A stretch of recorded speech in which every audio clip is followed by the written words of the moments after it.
Hi everyone, it's Ayesha here from God FM, and I'm here with your daily thought of truth for today. I hope you're all having an amazing day. Praise the Lord. Today's daily thought is for January the 15th, and the title is The Triumphant King. Grace to you and peace from him who is and who was and who is to come, and from the seven spirits who are before his throne, and from Jesus Christ the faithful witness, the firstborn of the dead, and the ruler of kings on earth. Revelation 1:4-5. What do you do when Christian convictions and the circumstances of your life appear to declare two different truths? This was the conundrum facing the first readers of the book of Revelation. The last book in our scriptures was not written to confuse but to bless. Revelation 1:3.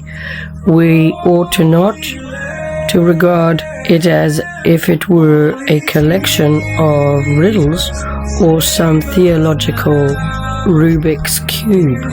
Rather, we must understand that John was writing to readers in a historical context.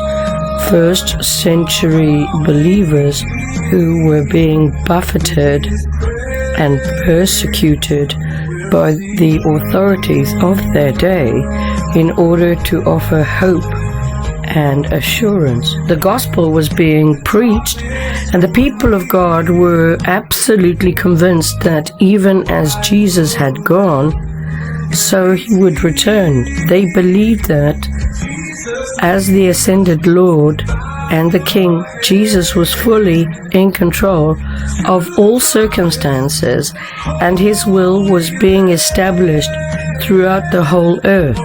That was their conviction. But when they looked at their circumstances, these did not seem to square with the convictions. None of these things that they'd affirmed to one another and shared with their friends and neighbors appeared to be happening. Mockers abounded. In fact, the Apostle Peter had already warned the believers, scoffers will come in the last days. And they would ask, where is the promise of his coming? For ever since the fathers fell asleep,